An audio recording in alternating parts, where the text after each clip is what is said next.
जनतेच्या न्याय हक्कासाठी प्रजासत्ताक न्यूज सदैव आपल्यासोबत.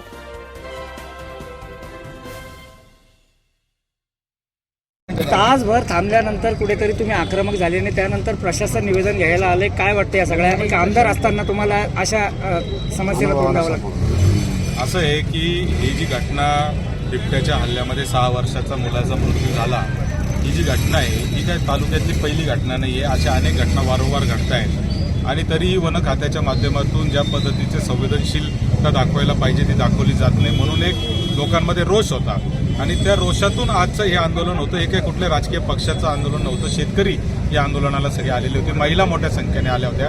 कारण विशेष करून या बिबट्याच्या हल्ल्यांमध्ये लहान मुलं आणि महिला याच जास्त करून टार्गेट होत असतात आणि म्हणून हे आंदोलन होतं.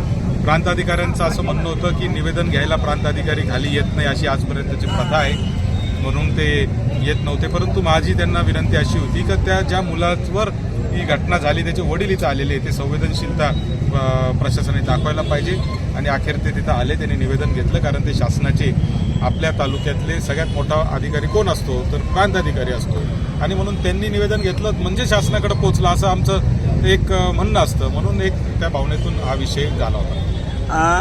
मेरे के साथ अहिल्यानगर में तेंदुए के हमले लगातार बढ़ते जा रहे हैं. बहुत लोग घायल भी हुए हैं, अनेकों ने अपने प्राण गंवाए हैं. क्या फॉरेस्ट डिपार्टमेंट और सरकार इस मुद्दे को नज़रअंदाज कर रही है? सरकार को और जो केंद्रीय जो सरकार है, जो फॉरेस्ट डिपार्टमेंट, जो सेंट्रल गवर्नमेंट का फॉरेस्ट डिपार्टमेंट है, उसके मंत्री भूपेंद्र यादव जी से मैं पिछले साल मिला था और उनको मैंने एक विनती की थी कि ये तेंदुओं की जो आबादी है वो महाराष्ट्र में बहुत बढ़ रही है.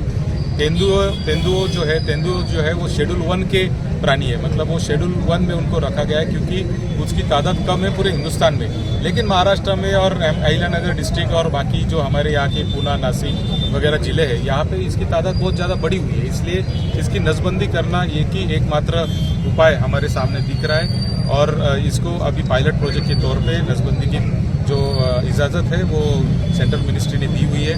मैं समझता हूँ कि वन मंत्री और वन मंत्रालय को इसमें और गंभीरता से काम करने की ज़रूरत है. 6 साल के बच्चे को कल हमारे तहसील में अपने माँ बाप के सामने से तेंदुआ उठा के लेके गया और उसको मार डाला. ऐसी घटनाएं रोज़ बरोज घट रही है.